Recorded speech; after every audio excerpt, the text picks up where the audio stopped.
And the webinar is starting. Perfect.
Okay, good afternoon, everyone. I love the music, it was very engaging. I kind of want to dance. A brief message in Spanish para todas aquellas personas que quieran escuchar y prefieran escuchar esta información en español. Tenemos activado el servicio de interpretación. So, tienes que hacer clic donde esté la imagen del mundo que dice Interpretation en la barra del menú de Zoom abajo en tu pantalla. Escoges español y nuestros intérpretes ya están listas y listos para interpretar este webinar en español. Así que puedes hacer, tienes esa opción si prefieres escucharlo entonces en español. So thank you so much. I was mentioning that we have interpretation services available for this webinar. The instruction will be in the chat for you to access to the Spanish interpretation if you'd rather to speak this webinar in Spanish. So good afternoon, everyone. Welcome to the New York State Latino Gay by Men Health Summit. This is the first webinar of this year. We were waiting to meet in person. This is the second one that we are doing virtually. We were waiting to meet in person, but we are not there yet. So hopefully that will happen on 2022. That's why it's important to take care of each other, to get the COVID-19 vaccine if you haven't done that yet. Recently, there was full approval of one of the vaccines by the FDA. So if you have more questions, talk to your doctor, look for the information that you need, but please go get the vaccine so we can hopefully get together in person for the next summit next year. You know, I miss a lot all the networking. I'm a hug person, so I like to see each other, hug, see what you're going on, what you're doing, and how we can collaborate each other. Sometimes that's a little bit more complicated if we're doing things virtually. I miss the networking piece, but hopefully, well, let's see next year if we can get there. So today is our first day of the summit, and we wanted to kick off this summit with talking about leadership, leadership development, mentoring, modeling, and how we can sustain that leadership in our community. So today webinar, we want to discuss what leadership looks like, how we can impact leadership, what we are looking in our leaders, how we can develop new leaders in the CBO world, but also in the political one. And when we were thinking, okay, CBO and political side, who better than our dear friend Brian Romero, who have navigated both worlds, and can share with us his experience and all the information that he has to share with us. So let me just quick introduce Brian. Brian is a master on social work. He serves as the chief of staff for Assembly member Jessica Gonzalez Rojas, for whom he is an advisor on legislative and political affairs. Through his work, he supports the Assembly member as she represents the neighborhood of Corona, East Elmore, Jackson Heights, and Woodside. So a lot of Queens folks in the house today. So shout out for my Queens people. This year, he supported the assembly member in pushing with colleagues for an excluded work fund and a progressive income tax to healthy New Yorkers, wealthy New Yorkers. He previously worked on as the policies and census manager at GMAC. He advocated for healthcare, immigration, criminal justice reform, and drug policy at the city, state, and national level, focusing on HIV/AIDS policy. During his work at GMAC, he worked to ensure that the organization advocacy was done through the lens of racial justice, which led him to work on the legislation to decriminalize sex work, provide healthcare coverage to undocumented immigrants, and implement safe drug policies in the States. So thank you so much, Brian, to join us today. For your time, but also thank you for all the great work that you have done and you are doing with our community. I have crossed different summits, conference, press conference at the City Hall with you, but we can never be able to share this platform. So it's the first time, and I'm very honored that you accept our invitation. So welcome. Thank you so much, Luciano. It's such a pleasure and such a privilege to be with you all today. Thank you for inviting me, and it's family, it's our community. So who better to spend the afternoon with than the network. I'm really proud to be with you all, and so proud of the work that the Latino Commission on AIDS is doing. So I'm excited for our conversation and looking forward to it. Thank you so much. So we decided that we are now going to have like a PowerPoint presentation. We want to have more like one-on-one conversation with Brian. I have prepared some questions for him. But participant, family, if you have questions, you can drop them in the Q&A session. And after I go through the question that I have prepared for Brian, we are going to be also responding to some of your questions as well. So feel free to drop questions from now until the end of the workshop, that we are going to be addressing those in the Q&A session. If you want to, y si tú quieres escribir tus preguntas en español, también lo puedes hacer y las trabajamos al final del taller. So if you want to write your question in Spanish, you can do that as well, and we can answer those at the end of the workshop. Okay, Brian, so are you ready? I have questions for you. Are you ready? Okay, good. So we want to talk about leadership. And before to go through some other questions, the first one will be, how you personally define leadership? Who are some people that you identify as a leader at the beginning of your career? Yeah, gracias.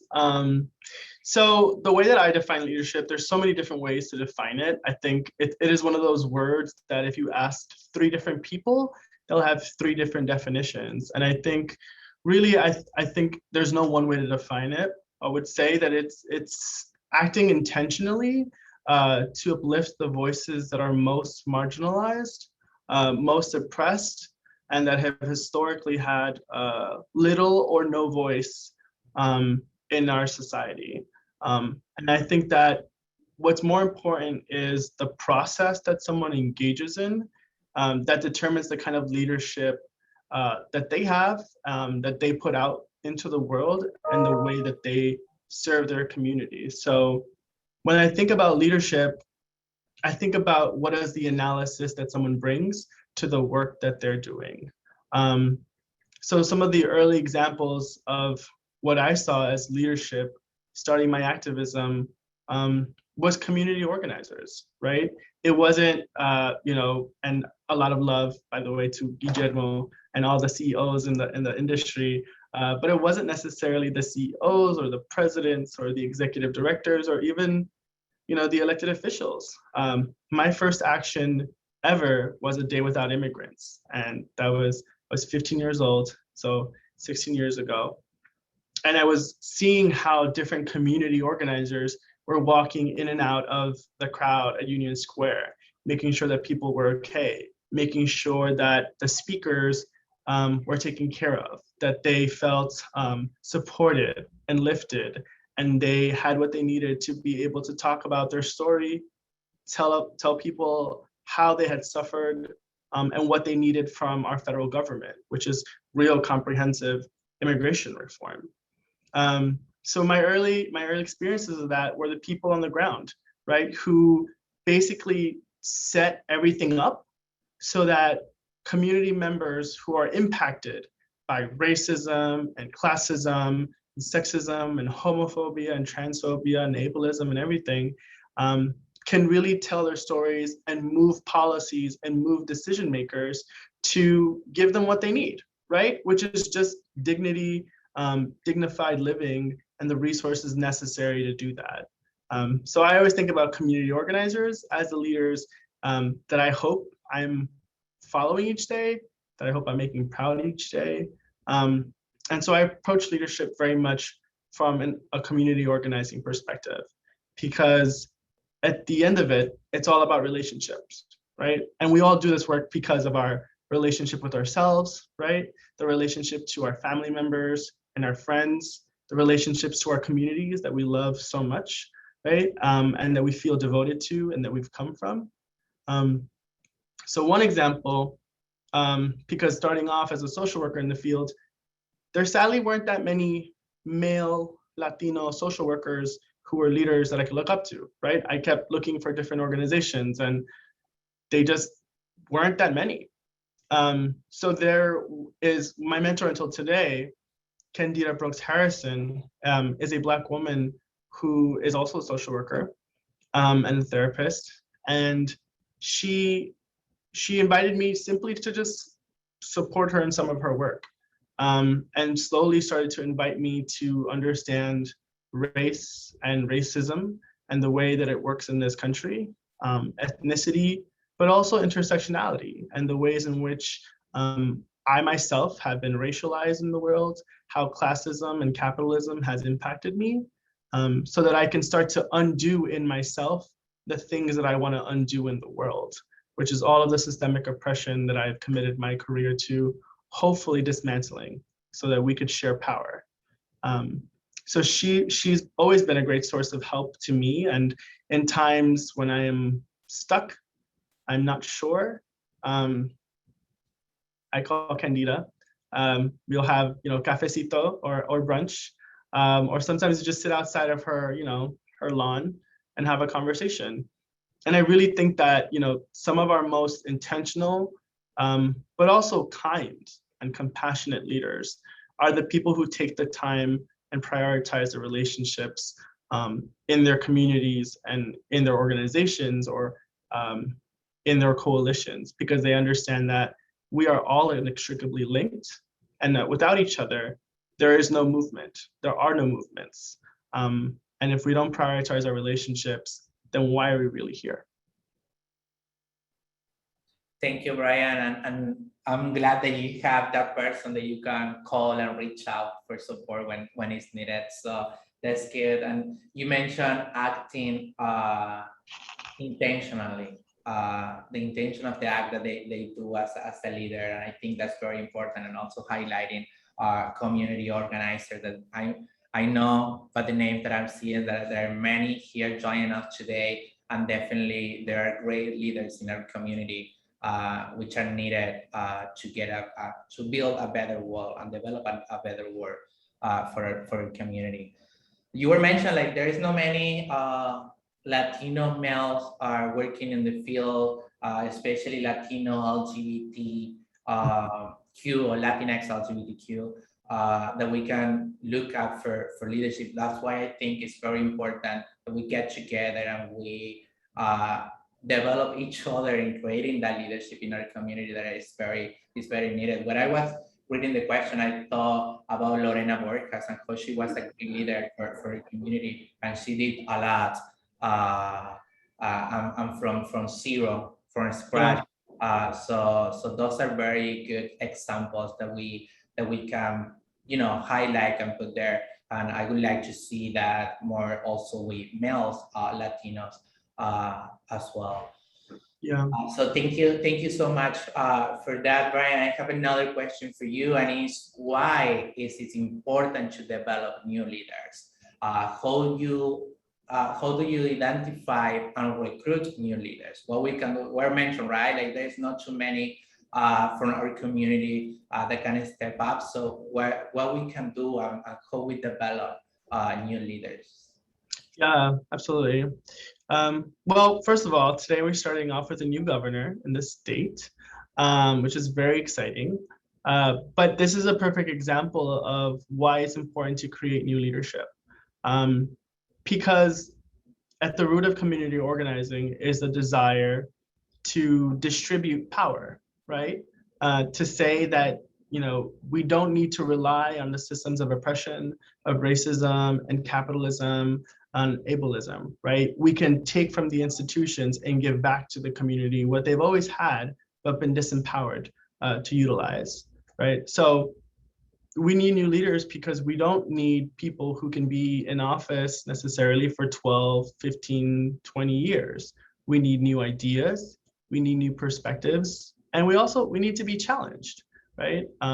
There's a certain limit to sometimes the way that we can see the world because of the ways that we identify. So even myself, right? I'm a cis queer male, right? Who is able-bodied, right? I'm light-skinned. I have a lot of privilege. I've been able to attend higher education and universities, and I work in this role. So that has afforded me a lot of privilege in my life. And while I do my absolute best each day to make sure that I'm listening to people that are really impacted by the issues and taking their leadership, inevitably, I only know what I know, and I don't know what I don't know.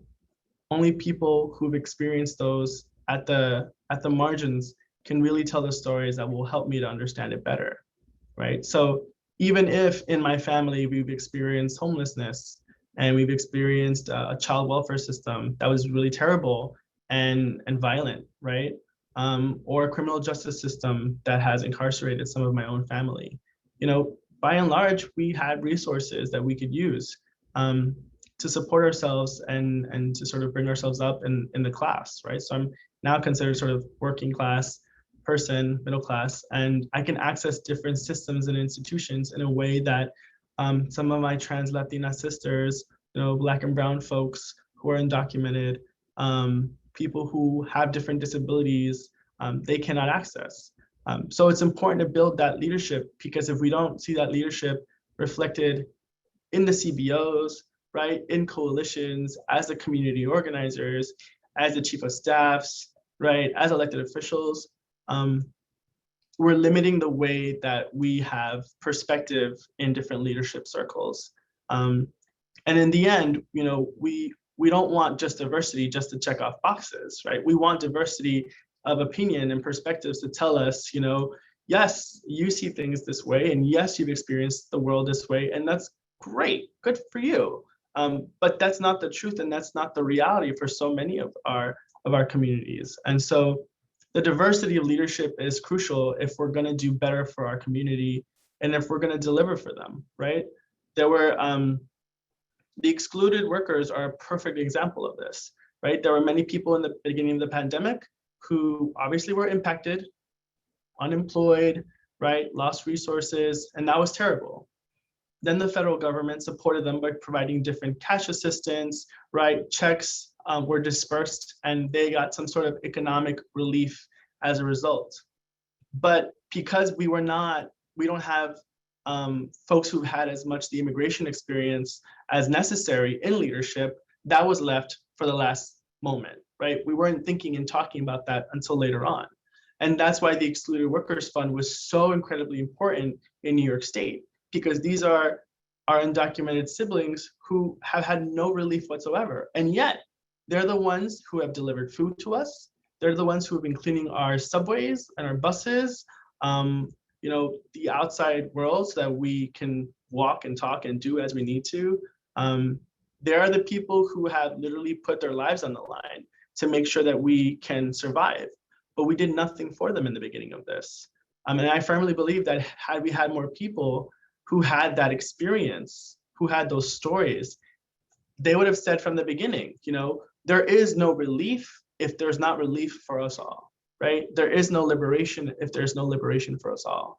And so I'm glad that we were able to get the Excluded Workers Fund done, but real leadership doesn't wait to see who got left out. It makes sure that in the beginning, we're creating processes so that everybody is helped, right? Everybody gets the resources that they need to survive and to thrive. So that's why I would say leadership is important. I would say in terms of how do I identify and recruit new leaders, I expose myself to different spaces. There's been times when I've been in the CBO world, right, as a policy advocate. There's been times when I've been, a community organizer and getting arrested with people. There's times when I'm in high schools or middle schools, or have interns, for example, or volunteers. In any of those spaces, there are leaders, right? I firmly believe that every single one of us can be a leader. If we determine the strengths that we have, we pick them up. We hopefully hope that somebody will mentor us and develop us. We get challenged a bit and we get put into places of power. So what I usually look for is people who are willing to step up, right? Who are taking initiative and saying, hey, I saw that this is important, this is a need, I want to help. I want to do something. And of course, no problem. I'm happy to put people to work. So you can, if this is what you want to help with, no problem. You can take this project and make it your own, right? So usually I look for people who don't have the same strengths as me, because I think that in the most successful relationship, I am teaching them my strengths and helping them to learn a little bit about the way that I do things, but I'm also learning from them, right? Like there are sometimes younger organizers who know social media way better than me, right? Or spreadsheets like really, really, really well. And those are skills that I could always improve on. So that's exciting to have the opportunity to tell them, this is how you facilitate a meeting, or this is how you plan an agenda, or this is how you do a power map and you figure out who are the decision makers. Why don't you teach me how to do a social media Twitter storm or something like that, right? So I look for people who have different strengths from me. But I also, in terms of the attributes that people have, I think it's really important to be a very good listener. Often we, for different reasons, we want to be the loudest, the most sort of visible voice in the room, and that's fine if that's okay, if that's your strength. But it's also really powerful to listen, to observe, and to see what's happening in the room and who's sort of responding to what, how they're responding to it, how they're approaching a space, because you notice something that you might not have noticed, right, if you spoke up immediately. And also people who can communicate well, right? There are many parts of our communities, because there are maybe immigrant communities, maybe they don't speak English as a first language, right?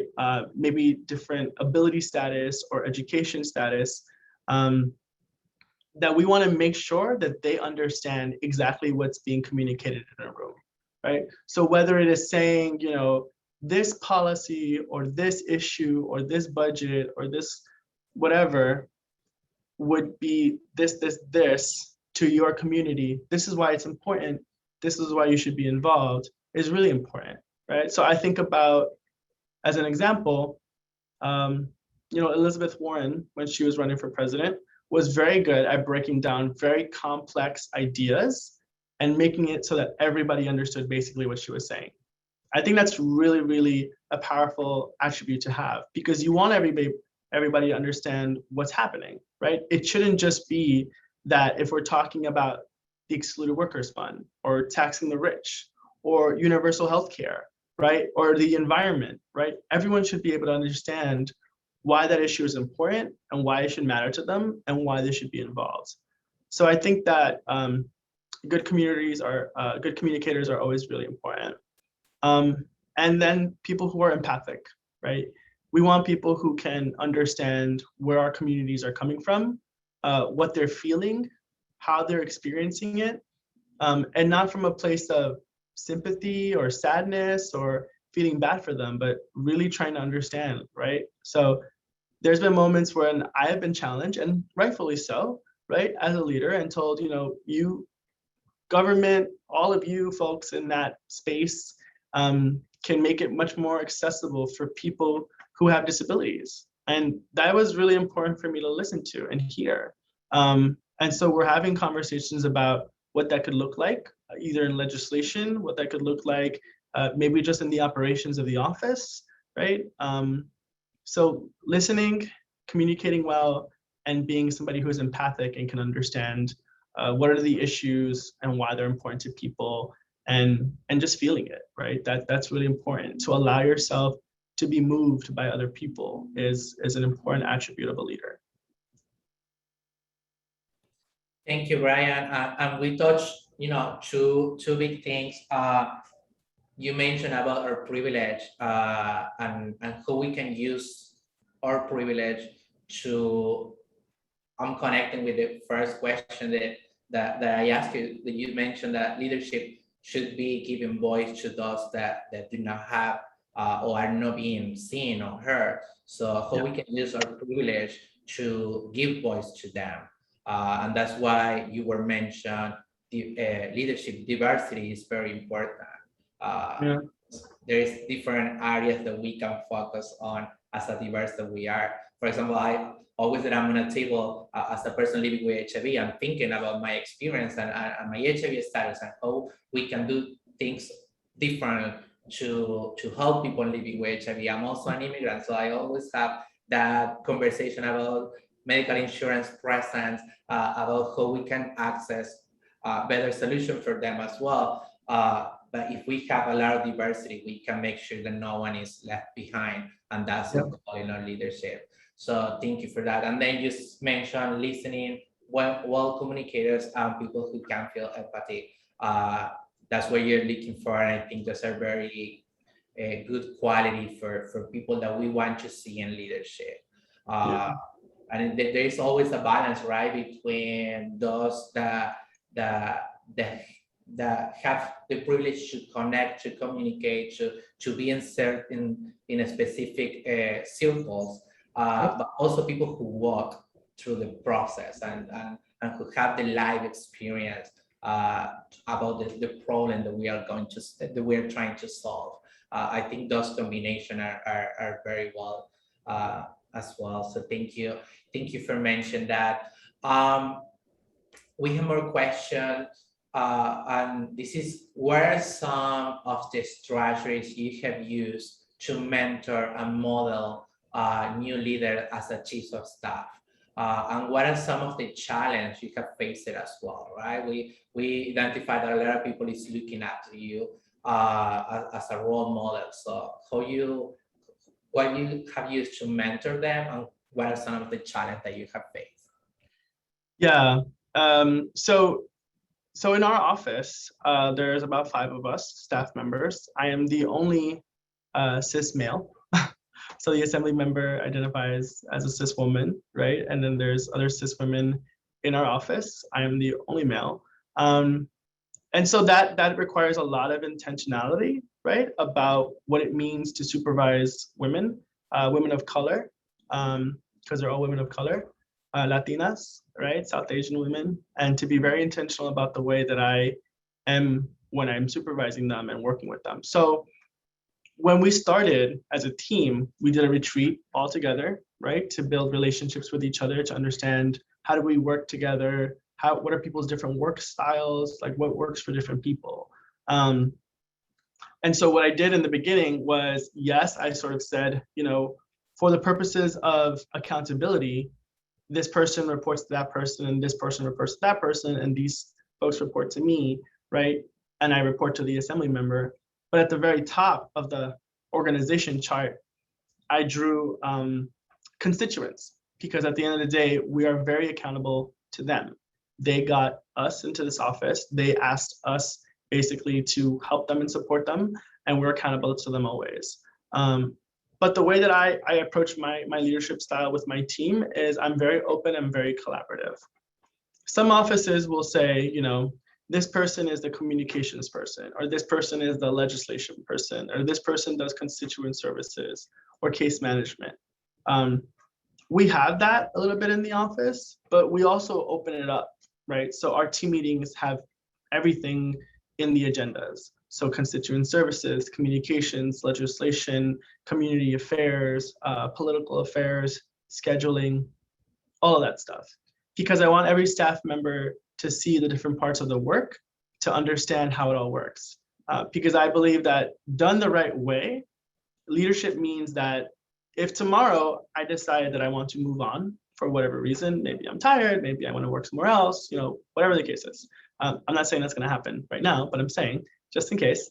If I did my job right, then the person who is reporting to me, I'm hoping, if they want to, can feel prepared and ready to become the next chief of staff, right? And that hopefully the person that they're supervising and supporting feels ready to assume their role, and on, right? That we're building a pipeline of leaders that feel supported to do the work and take their leadership to the next level.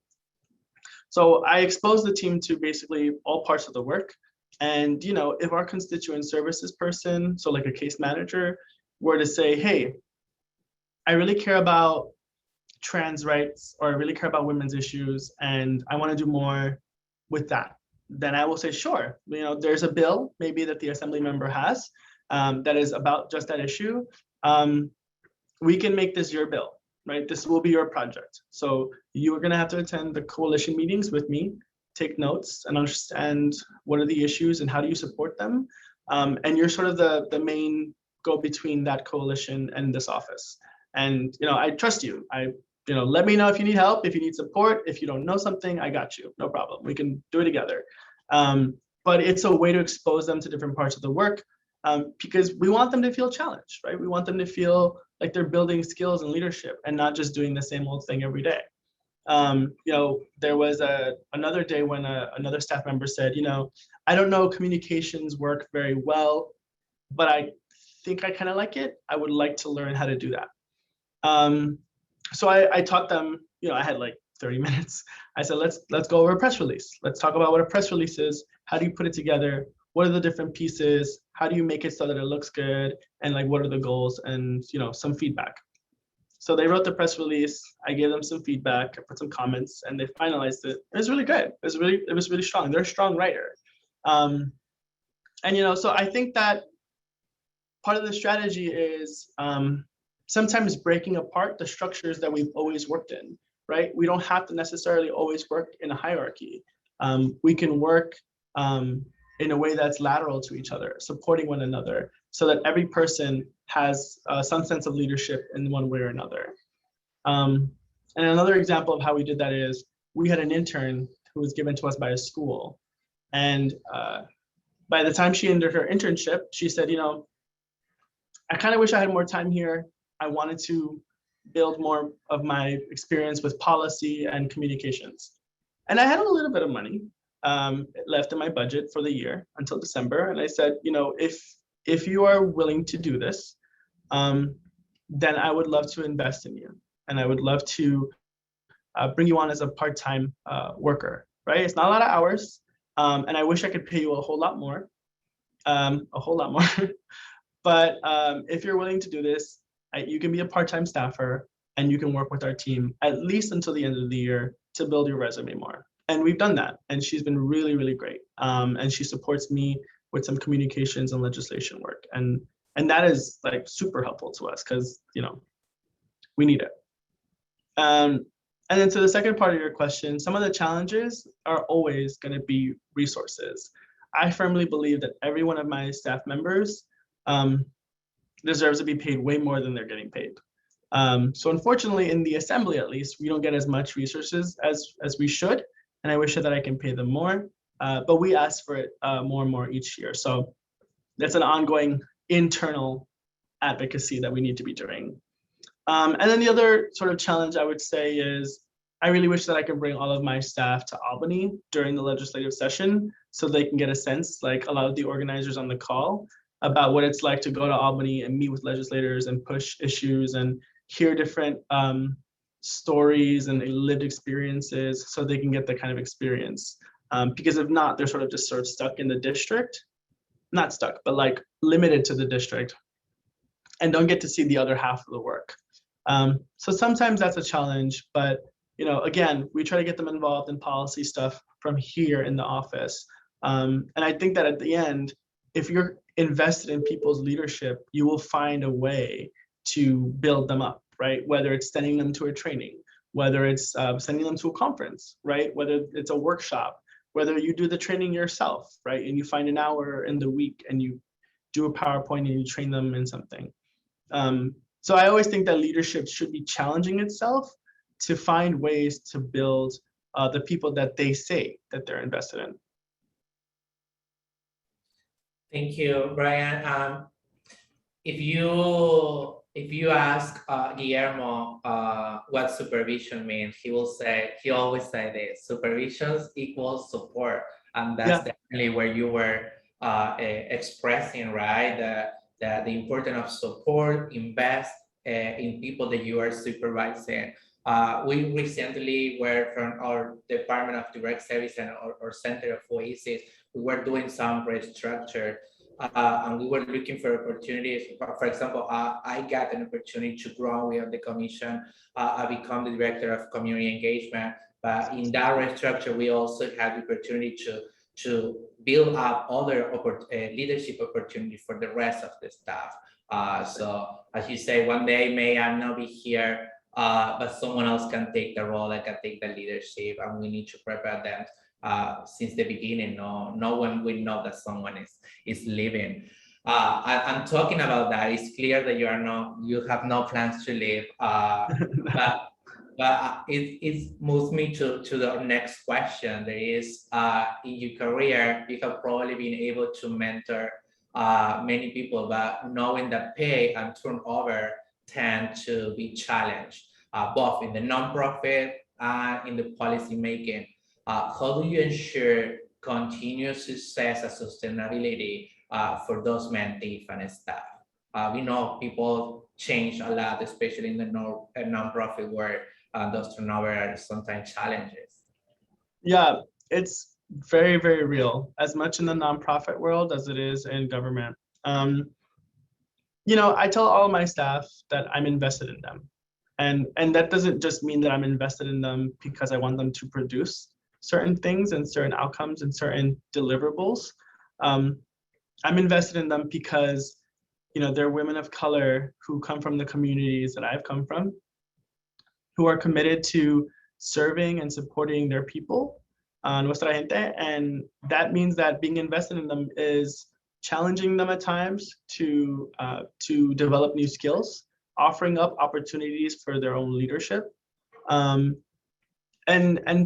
honestly, taking a step back many times and realizing that it doesn't have to be my idea and it doesn't have to be my way. It can be their way. And, again, if for whatever reason they need support along the way, I'm there to lift the barriers for them. I also believe that that's a main function of my role here, is to get them the resources that they need to help support them in identifying if there's a barrier, how do you address the barrier, right? So sometimes they'll come in the office and say, this is happening, what do I do? And I will just say, Guillermo might be the same, I don't know. But I will say, well, what do you think that you should do? Because I believe that our communities have the answers to the questions that they're asking. They just need to trust themselves a little bit more and be provided with the resources and the support to meet the challenges, right? So lifting the barriers is really important. It's something that I do, I think, all the time. I don't want to step in and do the job for anyone. I think that they can do it. But I let them know that I'm invested in them. I also try to be very strengths-based. So every week we have 2 meetings, one on Monday, one on Friday. And on Friday, we do, and actually this is Jessica's idea, our Assembly Member Gonzalez Rosa's idea. We do glows and grows. So glows is something that you did really good, right? That you think it made you glow. And grow is something that, you think that you could do a little bit better in, that you'd like to sort of get a little bit of support behind, right? So I might say, one of my glows was, preparing a really good press release, right, on an issue. And one of my grows might be, I kind of wish I had, set up a little bit of time to organize my desk or something, I'm trying to hide what's in my desk. But then that's okay. But that's a way to share it, right? Because we shouldn't live with shame for the things that we should celebrate, the things that we did good, right? The glows in our life and in our work. I mean, we also can recognize the things that we can do a little bit better. And it doesn't have to come from a place of shame, but simply from a place of like, I'd like to do a little bit better than what I did yesterday. And that's okay. So we do glows and grows in our meetings. I think that's really helpful, and we all do it. The assembly member does it, I do it, right? Because we all have places where we can improve, and we all have places that we want to celebrate, right? So sometimes when someone says, you know, my glow this week is I did a really, really good event. I planned it, I put a lot of time into it, and it was fucking amazing, right? And that's great, right? We want people to celebrate that. So we'll like clap, we'll be like, yes, you know, like all the things. We'll snap our fingers. It's really, it's good. So the other thing that I would say to this is, and it's related to this, is we have fun, you know? We remind ourselves that joy is an act of resistance. And yes, the work is tough and it's hard and it takes a lot of time. And sometimes we struggle with our own self-care because we put in more and more hours than maybe our bodies can even take. But aside from that, it is okay to have fun. It is okay to laugh. It is okay to experience joy. We make jokes here all the time. Sometimes we'll put GIFs in our team chat. Sometimes we'll make jokes, and that's okay. It's okay to laugh. It's okay to be happy. It's okay to disconnect at times. So those are some of the ways that we try to make things sustainable.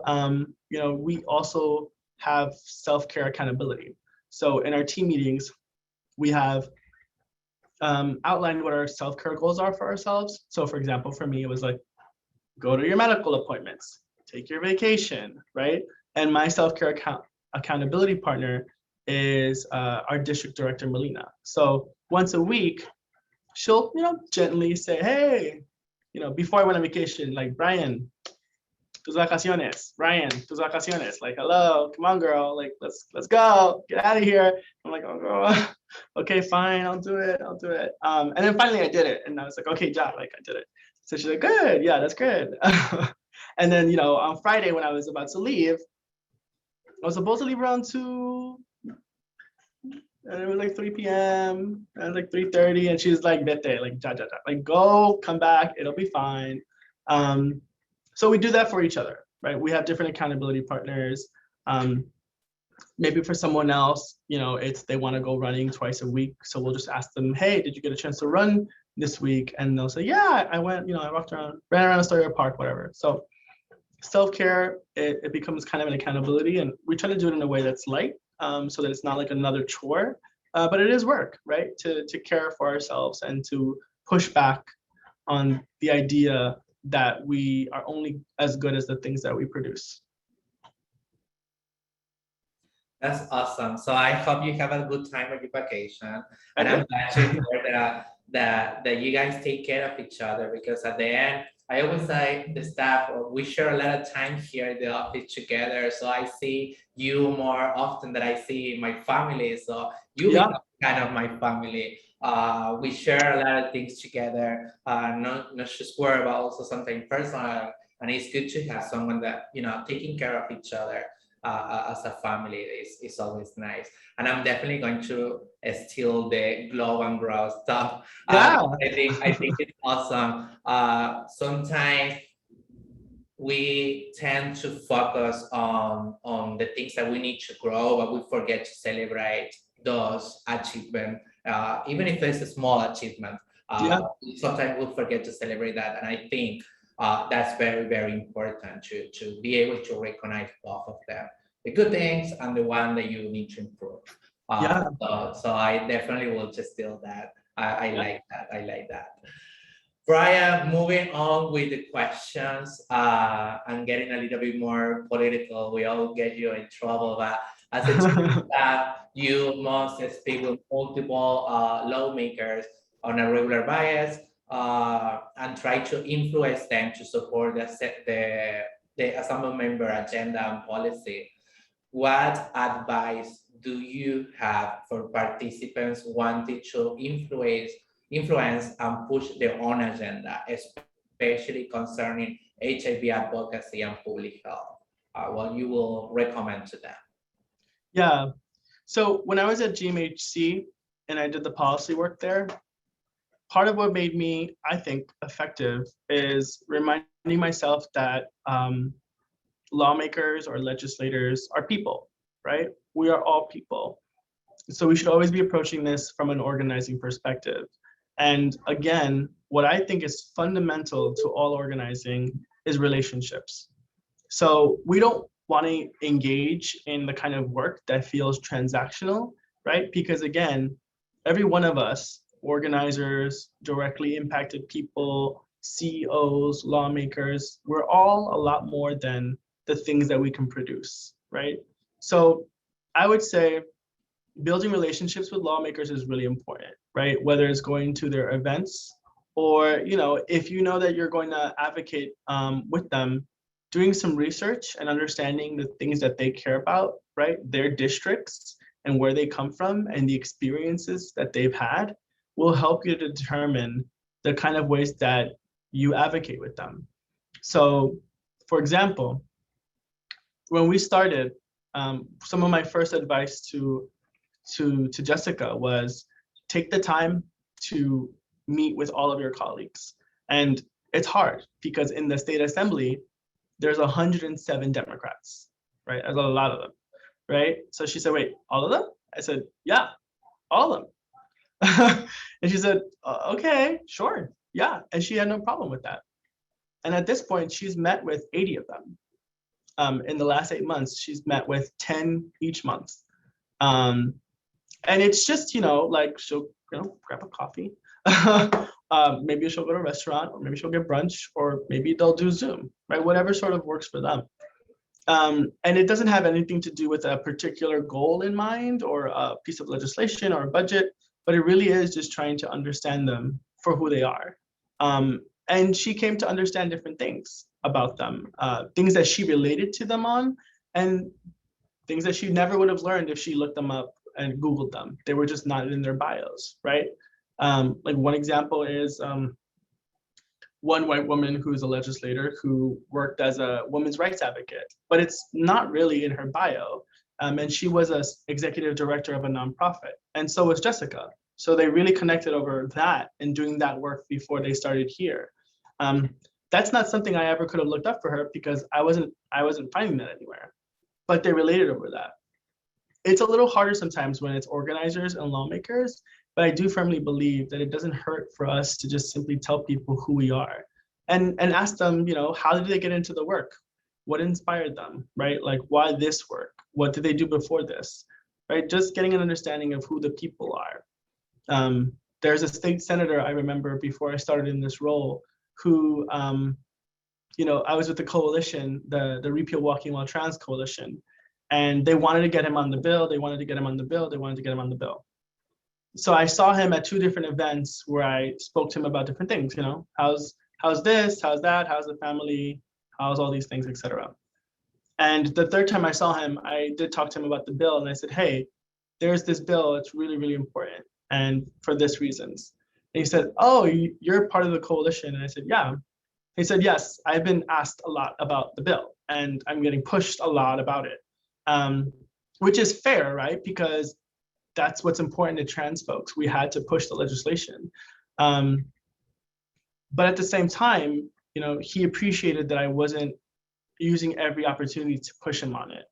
And he said, because of the way that you approached me, I will look at it a little bit more. I need a little bit of time, but just give me until the end of the week. So I did. And the next week I was traveling to Albany. And by the time I got to his office, he said, I would love to chat, but I have to run to something, but I got on the bill. And thank you for giving me patience and giving me some time and explaining it a little bit better to me without being so abrasive. Now, again, as cis men, we have the privilege of waiting for stuff like that. Our trans siblings don't, right? So there was a point where I had to sort of push it. But I think recognizing the human aspect of the work is really important. Thanking lawmakers when they do the right things and they stand for the right things is okay to do, right? Even for people who are so progressive and say, you know, forget the lawmakers, they betray us or whatever the case is. Well, they're complex beings with complex work. And the more that we help to see them as humans, hopefully the same thing happens in return as well. So recognizing that they're humans and doing your research to understand how you push them is going to be really important, because what's important to us here in Queens and in Brooklyn is going to be very different to what's important in Rochester and what's important on Long Island and what's important in Westchester and Orange County and Buffalo, right? So understanding why people are resistant to the things they're resistant to is important. But I would also say, you know, telling your stories is always really powerful, right? We have to put a face to the work that we're doing, right? And that's where leadership means if I can't speak to an issue, there's no reason why I should be at a mic. There's no reason why my voice should be at a press conference, right? It should be directly impacted people telling their own stories, the way that they've experienced it. So storytelling is always really powerful. And then the other thing that I would say is there are some lawmakers who are pushed by data and science because they just want to follow the facts. And that's okay. A lot of them are lawyers, a lot of them are whatever, so they think in that way, and that's okay. So being prepared to tell your story, to back it up with facts and data and science, so that it's not just coming from nowhere, it's grounded in something that is evidence-based, and then being able to understand why they might oppose something is really important. So understand the opposition, tell your story, and back it up with facts and data is sometimes the most effective way to push things. Thank you, Brian, for those for that advice and recommendation. And I also take from there building relationships and how important is that. So I'm glad you guys are doing this. We as family member, it's very important to know who is around you and how you can interact and easily work with some folks. Mm-hmm. So Brian, we are running kind of out of time, but I have a last question for you before we open to the Q&A. And do you have any last word for folks looking to improve their leadership skill? Anything that we haven't discussed and maybe you want to mention? This is the time for you to say it. Yeah. What I would say is, I think sort of a repeat of what I said in terms of everyone can be a leader. Just depends on the way that you want to be a leader. But I would also say, you know, mentorship is incredibly important. One of the skills I think that sometimes I hold in spaces, movement spaces, but also in government, is I can be pretty diplomatic. Even if I'm angry or even if I'm upset or hurt, I find a way to find some level of commonality with someone else. And I only would have learned that, the only reason I learned that is because of my mentor, Candida, because she took the time to teach me that diplomacy is not a bad thing. It's a strong skill to have, and it helps people to get to yes at the same time. So whoever that is for you, whether that's you know, a tia or you know, another organizer or coworker, or a vice president, or you know, someone else in another organization, or a volunteer, you know, build a relationship with them. If you are pulled to the way that they organize and the way that they're a leader, you want to learn those skills and you want them to invest in you. But you also want to build the kind of relationships that will support you when the work gets really tough, because there are moments when it gets really hard, and it's good to have somebody that you trust that will provide you with some advice and some guidance. So I would say that that's important, and take care of yourself, right? Like, all of us are very valuable on our own, and we deserve happy and healthy lives as we do the work.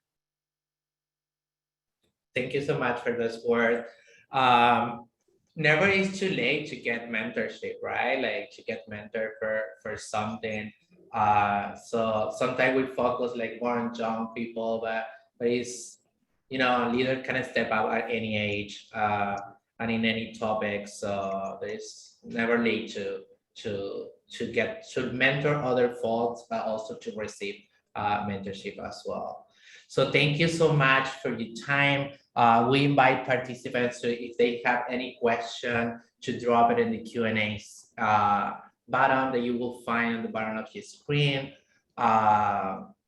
So if you want to ask anything to Brian before we finish in these last 5 minutes. But Brian, I do have a question for you while we wait for others to come. That is, activism is very popular among youth, what we were saying, but the idealism and the passion does not always translate into action. What is your message to young people looking to get involved, but do not know how and where to start, what they can do? Yeah, well, first of all, I think that idealism is great, right? Because we need to envision the world that we want for ourselves, right? It is okay to have a vision of a world that is more free than the one that we inherited, right? That is okay. But yeah, we want to move into action, right? So what I would say, and as much as I use social media, I would say, get off of it. You know, it's okay to tweet, and that's okay, and that's helpful, and that is a form of activism. And it's obviously complicated now because of the pandemic and having to be in virtual spaces. But nothing replaces being able to build a relationship with someone face to face. And if that means this, like Zoom, because of the realities of the world or because of different disabilities, that is okay. But I would say that while you can engage in DM conversations, and that has really been helpful for some people to break away isolation and to get involved, you know, take the additional step and try to meet people one-on-one. Ask questions, build relationships with them, get to learn how they started their work, and the ways that you can plug in and support them. You know, pick one issue that you care about, whether it's disability justice or environmental justice, or sexual harassment, whatever it is, right? Whatever pulls you, pick that one thing and go to a meeting or go to a coalition meeting and start to get involved and, you know, give it some time. You know, see if that's an issue that you care about. If it's not, that's okay. There are many organizing skills that are universal no matter what the issue is. But I would say that it's important to sort of plug in and get involved to a coalition or to a network in some way and start to build those skills early on. Thank you, Brian. I want to make sure that I mentioned the evaluations. The link is in the chat. It's very important for us to hear what you think, folks, about this presentation, about the summit, and also want to make sure that I remind you all that this is the first day, but we have another workshop tomorrow. And then on Thursday, tomorrow, we are going to be talking about research and the lack of inclusion of people of color in research. So feel free to join us tomorrow. Registration is also in the chat. If we receive more questions, Brian, I promise I will share them with you so we can share us where we are our participants. This is gonna be, it's in Facebook Live as well, so it's gonna stay there for a while. Thank you so much for your time, for let us pick up your brain and share your experience about the work that you are doing. Definitely, this was for me personally a very rich conversation. So thank you for sharing all this information with us and for accepting this invitation. Thank you so much for your time, Luciano. And thank you to the commission. You guys are doing amazing work. Really appreciate it. Thank you. Thank you so much, Brian. So everyone, see you all tomorrow, complete the evaluation. Brian, again, thank you so much. And let's connect tomorrow then. Yeah, mucho gusto. Good afternoon. Bye, everyone. Bye.